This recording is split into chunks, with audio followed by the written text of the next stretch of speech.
We're going on the clock. With a minute to explore a handful of notable headlines from this week, Alex Dupre recently won the title of Miss New Mexico and publicly announced her platform. Her goal, I love this, focus on single-parent families and the challenges they face. Larry Aarons, you were a judge at that event.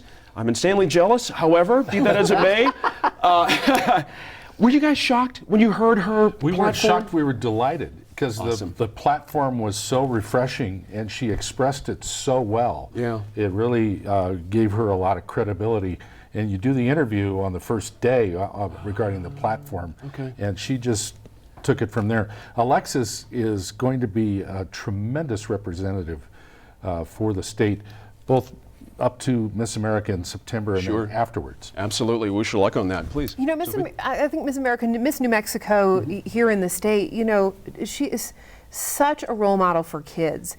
And to have her, she's an incredible poise, to have her be able to turn to a kid who's growing up in a single parent home and say, you're amazing and the way you're growing up is awesome and we support you. So fantastic. Absolutely. Right. Well, I really applaud her because there's always been a stigma for years, but now single parent households are becoming more and more prevalent and some by choice, people having, and it's not a stigma, and it's a tribute to her that she's gutsy enough, really, to sit up and say. I love the fact there's a beauty pageant queen in our state talking reality. I mean, I wish some policymakers could follow her lead. Now, can I hold you there, Dan? An independent source political action committee, the Independent Source Political Action Committee, has run out of money. It frequently attacked Governor Martinez and relied mostly on union funds to operate it. Daniel, should we take this as some kind of sign or indication that waiting support for critics of the governor, or do they have nothing left to say? I think it has to do this. You look at when the funding started, you look at the reports when they dried up. It dried up when the FBI investigation was public. I think the people in D.C. wanted nothing to do with what these guys were doing. Even the union-backed groups in D.C. were like, there's problems here. Even they knew before our Attorney General and people in the media knew that there was some real questions here, and they stopped funding this guy and said, get on with it. This guy's bad news. Fair enough. Your take, Lieutenant Governor? Well, I think you can just assume that those efforts have moved to somewhere else, that someone else will be funded to be kind of investigated. And that happens, right? And, you know, there is no evidence that FBI investigations have dried up on the Downs or the racing deal or the casino, which is someplace that they focused a lot of their efforts. You know, maybe something will happen, maybe it won't, but there's no definitive answer that they're still not looking into all those deal making. 10 seconds for Sophie. I can claim no inside knowledge of ISPAC. I hate to say it, they're out of money, so you know the best I can say is it sounds like they're going to be quiet for a while. Going to hold you there, Larry. Until last year, the State Public Defender's Office was under the executive branch, but into the 2012 session, lawmakers passed a constitutional amendment making the office independent. The commission overseeing it has 11 members, and the governor can select one. She chose a career prosecutor, prompting an outcry from Criminal Defense Lawyers Association and several legislators. Let's start, Larry, I left you off that last one. Let's start with you. Was this a long stick poke in the eye to the defense business, public defender's business, by hiring a prosecutor to head this commission? I'm going to plead the fifth on that one too. I can't. I'm not smart enough or legal enough to have an answer on that. Sophie, what do you think? You know what I think? I think it was a strange choice. I mean, the sort of the parallel board over prosecutors doesn't have any defenders on it. Doesn't really make any sense to me, and I think that it was a strange choice by the governor. And when it was pointed out to her that it was a strange choice, she did not back down. Right. Interesting statement from Enrique Nil on that one. I think it points up another. You know, on the Health Exchange Board and on this.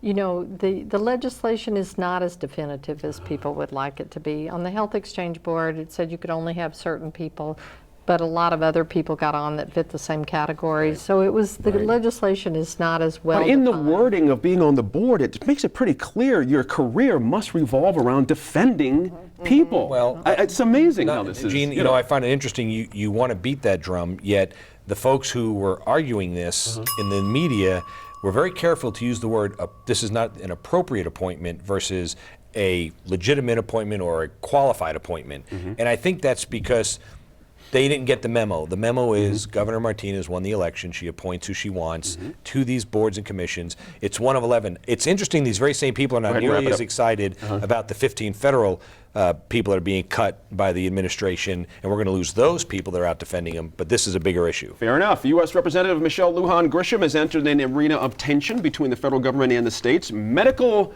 marijuana at issue. An Army veteran you might have read about who used cannabis to treat his PTSD. He was fired after a random drug test by his employer. Now, Ms. Lujan Grisham is supporting him in a campaign to protect veterans' legal access to the plant. Larry, I find it very interesting that a federal lawmaker, one of our federal lawmakers, is talking about state business, frankly. And not to say it's right or wrong, but I'm curious what you think about that. Is it right or wrong, or is the goal good enough that everybody should be in I it? wish Representative Lujan Grisham was spending more time on figuring out why the veterans are not receiving their benefits in a timely manner. I personally know of From the VA and other places. a veteran that is almost to 15 months.